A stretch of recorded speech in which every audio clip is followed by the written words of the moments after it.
ঈদের ছুটিতেও যেসব এলাকায় আজ ব্যাংক খোলা। শুভেচ্ছা সবাইকে, আপনারা দেখছেন দৈনিক শিক্ষা.com। সঙ্গে আছি আমি প্রিয়াঙ্কা বৃষ্টি। ঈদ উল ফিতর উপলক্ষে অফিস, ব্যাংক সব বন্ধ হয়ে গেছে। তবে তৈরি পোশাক শিল্পে কর্মরত শ্রমিক, কর্মকর্তাদের বেতন বোনাস সহ অন্যান্য ভাতা পরিশোধ এবং রফতানি বিল সংক্রান্ত কাজের সুবিধার্থে আজ শিল্প সংশ্লিষ্ট এলাকায় সীমিত পরিসরে তফসিলি ব্যাংকের শাখা খোলা থাকবে। বাংলাদেশ ব্যাংকের supervisory, data management and অ্যানালিস্টিক্স department সম্প্রতি এ সংক্রান্ত নির্দেশনা জারি করেছে। এতে বলা হয়, শবে কদর ও ঈদ উল ফিতরের পূর্ব নির্ধারিত ছুটির মধ্যবর্তী 18 মার্চের নির্বাহী আদেশে সরকার ছুটি ঘোষণা করায় তফসিলি ব্যাংকের সব শাখা ও উপশাখা বন্ধ থাকবে।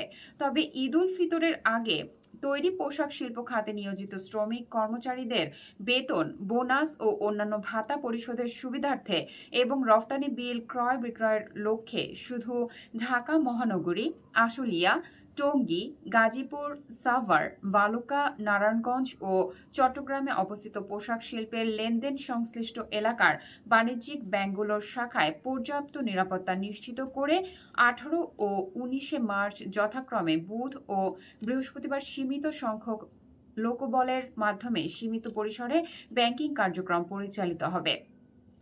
এই 2 দিন ব্যাংকের অফিস চলবে সকাল 10টা থেকে দুপুর 2টা পর্যন্ত। এর মধ্যে দুপুর 1:15 থেকে 1:30টা পর্যন্ত জোহরের নামাজের বিরতি থাকবে।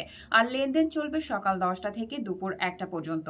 সমুদ্র, স্থল, বিমান বন্দর এলাকায় অবস্থিত ব্যাংকের শাখা, উপশাখা ও বুথগুলো সপ্তাহে 7 দিন 24 ঘন্টা চালু রাখার বিষয়ে এর আগে জারি করার নির্দেশনা অনুযায়ী 17 মার্চ থেকে 23 মার্চ পর্যন্ত সরকারি ও সাপ্তাহিক ছুটির দিনে আমদানি রফতানি সংক্রান্ত কার্যক্রম সীমিত আকারে চলমান রাখার জন্য স্থায়ী প্রশাসন সহ বন্দর ও কাস্টমস কর্তৃপক্ষের সঙ্গে আলোচনা করে ব্যাংকগুলো যথাযথ ব্যবস্থা গ্রহণ করতে পারবে।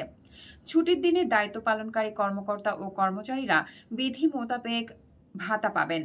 ব্যাংক কোম্পানি আইন 1991 এর 45 ধারায় অর্পিত জনবলে জনস্বার্থে এই নির্দেশনা জারি করা হয়েছে।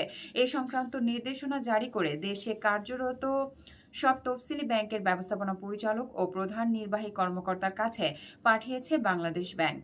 ধন্যবাদ।